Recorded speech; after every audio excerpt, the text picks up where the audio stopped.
Il y a bien longtemps, dans un lointain passé, un vénérable fermier souhaita sonder les aspirations de ses enfants pour mieux appréhender leur destin. Préoccupé par leur avenir, il les rassembla un soir et leur demanda de lui dévoiler leurs projets. L'aîné s'exprima en ces termes. « Je persévérerai dans la culture de la terre, aspirant à suivre les traces de ton métier. Mon désir est de nourrir la population et préserver la nature. » Enchanté, le père lui octroya des champs et prononça des prières pour la réussite de son entreprise. Le cadet confia à son père. « Quant à moi, je m'adonnerai au commerce et parcourrai le monde. J'aime le contact humain et aspire à apprendre différentes langues, à découvrir diverses cultures et civilisations. » Comblé, le père lui offrit un cheval, le bénit et lui prodigua de nombreux conseils. Le benjamin, contre toute attente, déclara « Moi, je vais user du mensonge en permanence pour exploiter la crédulité de ceux qui me feront confiance. » Surpris par de tels propos, le cultivateur interrogea son fils à 3 reprises sur ses intentions futures. À chaque fois, le fils réitéra « Je mentirai pour vivre et m'enrichir. » Découragé, le père ne parvint pas à le faire changer d'avis. Le cultivateur et le commerçant prospérèrent dans leurs vies respectives. L'un devint un fermier vaillant, l'autre un commerçant astucieux. Quant au Benjamin, malgré les conseils de ses frères, il quitta le pays, persévérant dans son choix. Il acquit un petit tambour d'aisselle et se rendit dans une ville en deuil. Une vieille dame l'hébergea et, remarquant l'instrument, lui révéla qu'il ne fallait pas en jouer car l'héritier du roi venait de décéder.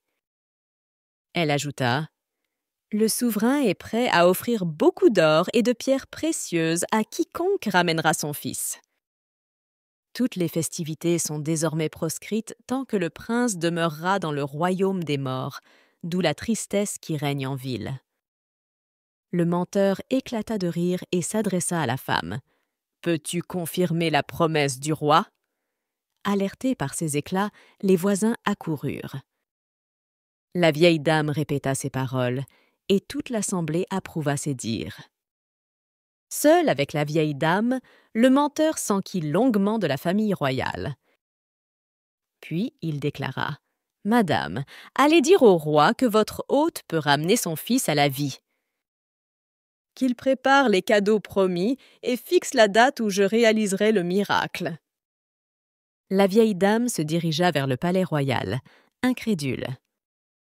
En courant comme une jeune fille, elle franchit la porte du palais sans que les gardes ne puissent l'arrêter et fit irruption dans la chambre du roi, étonnée de cette intrusion.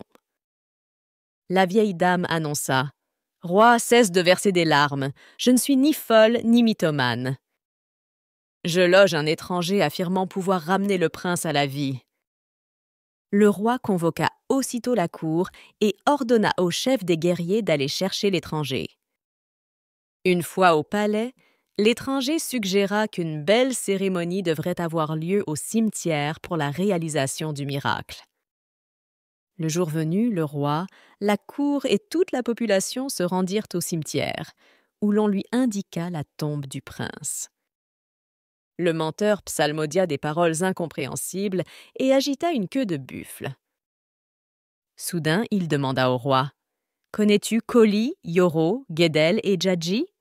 Le roi répondit « Oui, je les connais. » Alors, le menteur lui confia « Je réaliserai 5 miracles au lieu d'un seul.